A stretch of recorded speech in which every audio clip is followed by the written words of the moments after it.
रात के उस सन्नाटे में ट्रक की हेडलाइट्स ने सिर्फ अंधेरा नहीं चीरा था, बल्कि एक गहरी साजिश पर रोशनी डाली थी। उस चमकती रोशनी के बीच खड़ा वो साया, जिसका चेहरा तो नहीं दिख रहा था, लेकिन उसके इरादे बेहद खौफनाक थे।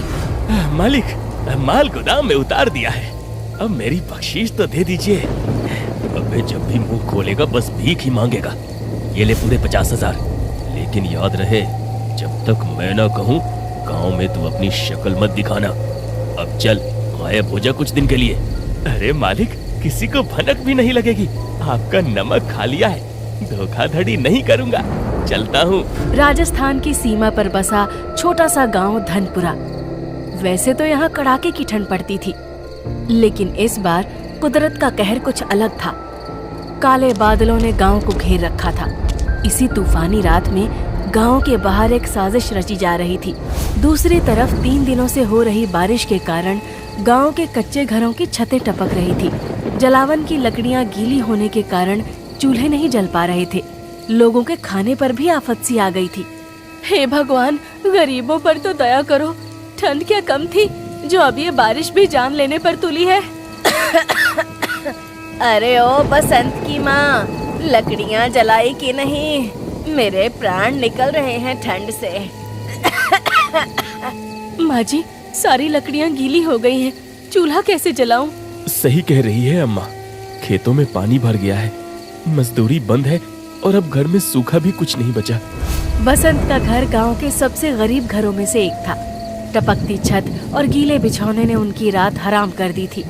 तभी ममता की सास खिड़की से बाहर झांकती है।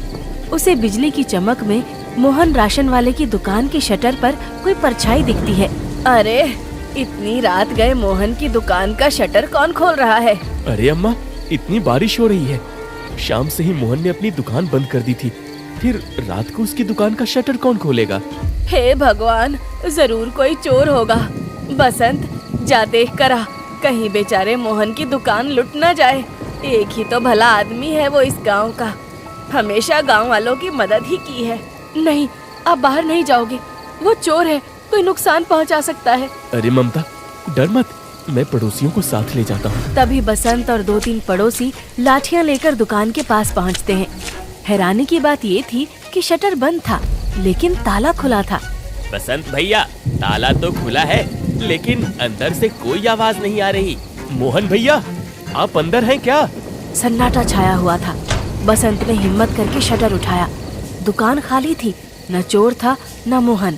अरे, यहाँ तो कोई नहीं है, चलो मोहन भाई के घर चलकर उन्हें खबर देते हैं। जब गांव वाले मोहन के घर पहुँचते हैं तो मोहन रजाई में बैठा आग ताप रहा था।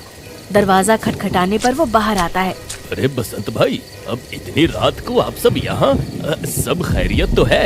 मोहन भैया, गजब हो गया, आपकी दुकान का ताला टूटा पड़ा है, हमें लगा चोर घुस गया है। हे राम, मैं तो लुट गया। घबराइए मत, शायद हमारी आवाज सुनकर चोर पीछे के रास्ते से भाग गया, सामान बच गया है। आप लोगों ने तो मुझे बर्बाद होने से बचा लिया, ये एहसान मैं कैसे चुकाऊंगा? मोहन गांव में ठीक ठाक पैसे वाला माना जाता था। इकलौता दुकानदार जो था, खेती बाड़ी की भी थोड़ी बहुत समझ थी। गांव के लोगों के बीच उसकी छवि बहुत अच्छी थी। अगली सुबह जब गांव वाले मोहन की दुकान पे पहुंचे तो हमेशा की तरह मोहन मुस्कुराकर बोला, अरे भाई, कल की कैसी रात थी? बारिश कीचड़ की वजह से किसी का भी बाहर निकलना मुश्किल था, मगर फिर भी तुम लोगों ने मेरी दुकान को बर्बाद होने से बचा लिया। बसंत का भी जितना शुक्रिया करूं उतना कम है, ये तो हमारा फर्ज था। सब लोग बातें कर ही रहे थे कि तभी धान कली बड़बड़ाती हुई मोहन की दुकान पे आ पहुंचती है। अरे बसंत, यहाँ खड़ा क्या गप्पे मार रहा है? अरे इतनी ठंड बढ़ती जा रही है, कुछ काम धंधा ढूंढ ले, घर में लकड़ी, दाल, तेल सब खत्म होने की कगार पर है। ऐसी बारिश में कहाँ जाऊं? खेतों पर भी कोई काम नहीं है। भगवान भी हमेशा हम गरीबों की परीक्षा लेता है। मोहन सारी बातें सुन रहा था। ये सब देख के वो काफी दुखी महसूस कर रहा था। उसने गांव वालों के सामने एक घोषणा की, हम सब ठीक शाम के 5 बजे गांव के चौराहे पर मिलते हैं। जितने भी गांव के जरूरतमंद लोग हैं वहां इकट्ठा हो, हम इसका कुछ न कुछ हल जरूर ढूंढेंगे। ठीक है मोहन बाबू। शाम का वक्त था, सभी गांव वाले चौराहे पर इकट्ठा हो गए थे। घबराओ मत, मैं खुद हर घर में राशन पानी की व्यवस्था करूंगा, वो भी निःशुल्क, पूरी तरह मुफ्त। जब तक ये विपत्ति टल नहीं जाती, मेरी दुकान से उधार राशन ले जाओ। पैसे का हिसाब किताब भी अपनी डायरी में लिख लूंगा। जब आप लोगों के पास पैसे हो तब दे देना। गांव वाले ऐसे खुश हुए जैसे संकट से उबारने के लिए मोहन के रूप में भगवान उतर आए हो। सभी मोहन की जय जयकार करने लगे। जिंदाबाद जिंदाबाद, मोहन भैया जिंदाबाद। अगली सुबह मोहन की दुकान पर मेला सा लगा था। भूखे और लाचार गांव वाले मोहन को भगवान मानकर कतार में खड़े थे, लेकिन किसी ने ध्यान नहीं दिया कि मोहन राशन देने से पहले एक कोरे कागज या रजिस्टर पर सबके अंगूठे लगवा रहा था। अरे काका, बस यहाँ अंगूठा लगा दो, ये तो बस यादाश्त के लिए है कि मैंने किसको कितना दिया। सरकार को दिखाना पड़ता है ना कि मैंने समाज सेवा की है। मोहन बाबू, तुम तो देवता हो। सरकार तो सो रही है, पर तुमने हमारी सुध ली। देखा भाइयों, मैंने कहा था ना, हमारे गांव में कोई भूखा नहीं सोएगा। मोहन मेरा खास आदमी है। मैंने ही इसे कहा था कि गांव वालों के लिए अपनी दुकान खोल दो। भीड़ में खड़ा कल्लू, जो शहर में पढ़ाई करता था, उसे मोहन का रजिस्टर पर अंगूठा लगवाना खटक रहा था। कुछ इस तरह रात हो जाती है। अचानक से जोर की बिजली कड़कती है। रात के 3 बज रहे थे। कल्लू की नींद खुल जाती है। वो पानी पीने के लिए रसोई की ओर जा ही रहा था कि उसने खिड़की से देखा कि मोहन की दुकान के पीछे से धुआं उठ रहा है। अरे, मोहन चाचा की दुकान के पीछे से इतना धुआं क्यों उठ रहा है?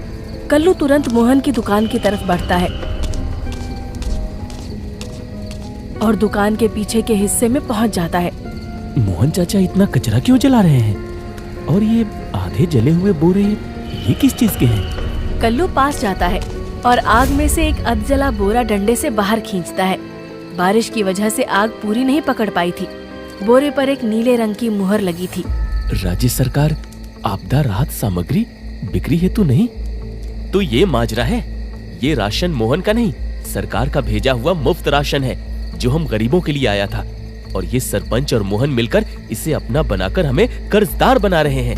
मोहन और सरपंच साथ बैठे जश्न मना रहे थे और उन्हें अंदाजा नहीं था कि कल्लू खिड़की के बाहर चुपके से दीवार पे ताक लगाए सब सुन रहा था।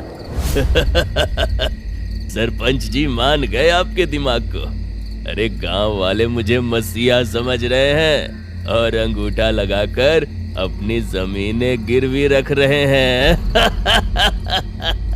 अरे, ये अनपढ़ गंवार ऐसे ही मरते हैं। ऊपर से जो ट्रक आया था उसका माल भी ठिकाने लग गया और रिकॉर्ड में दिखा देंगे कि बाढ़ में राशन बह गया। लेकिन वो ड्राइवर, उसे पैसे दे दिए थे ना। अरे, वो कल फिर आ रहा है बाकी माल लोड करने। जैसे ही बारिश रुकेगी, बचा हुआ सरकारी चावल हम शहर की मंडी में बेच देंगे।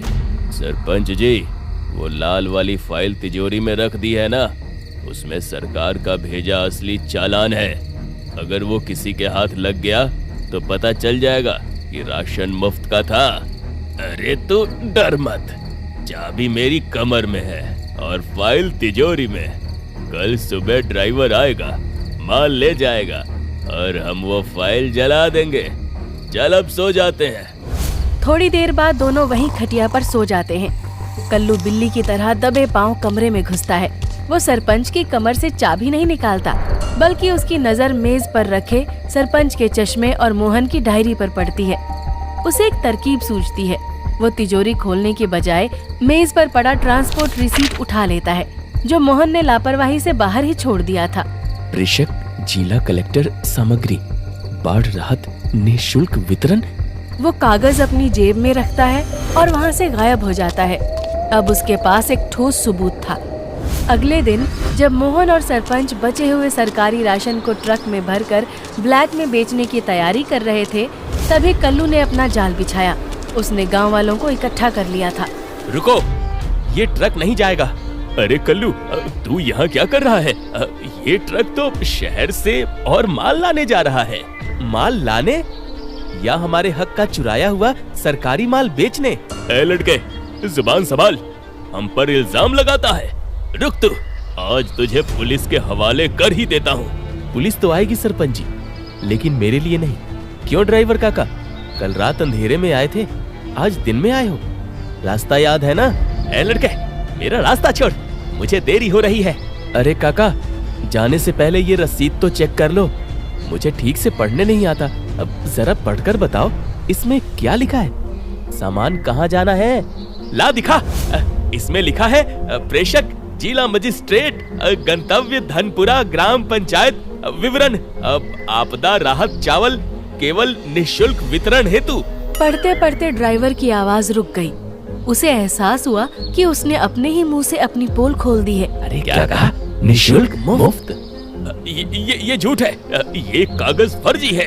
कागज फर्जी हो सकता है मोहन चाचा, लेकिन बोरियों पर लगा सरकारी ठप्पा तो असली है ना। कल्लू पास रखे एक बोरे को चाकू से फाड़ देता है। अंदर से अनाज बिखरता है और बोरे के अंदर वाली तरफ बड़ा बड़ा लिखा था गवर्नमेंट ऑफ इंडिया। मोहन, तूने हमसे कहा कि तूने अपनी दुकान का माल दिया और हमसे अंगूठे लगवा लिए। ये सब ड्राइवर की गलती है, उसी ने गलत माल उतारा होगा। अरे ओ नेताजी, अब मुझे फंसाओ मत। कल रात तुमने ही तो 50,000 दिए थे और कहा था कि ये माल चुपचाप रखने के लिए है। सबूत सामने था, कागज, बोरा और ड्राइवर का कबूलनामा। गांव वालों ने मोहन और सरपंच को घेर लिया। हाय रे पापी, हम गरीबों के पेट पर लात मार के तू रजाई में सोएगा, मारो इन चोरों को। इतना सुनते ही सारे गांव वालों ने मिलकर सरपंच और मोहन का बंटाधार कर दिया। अरे बचाओ रे, अरे रुक जाओ, अरे लगी रे। तुरंत मौके पे पुलिस पहुंचती है और सरपंच और मोहन को गाड़ी में बिठाकर वहां से ले जाती है।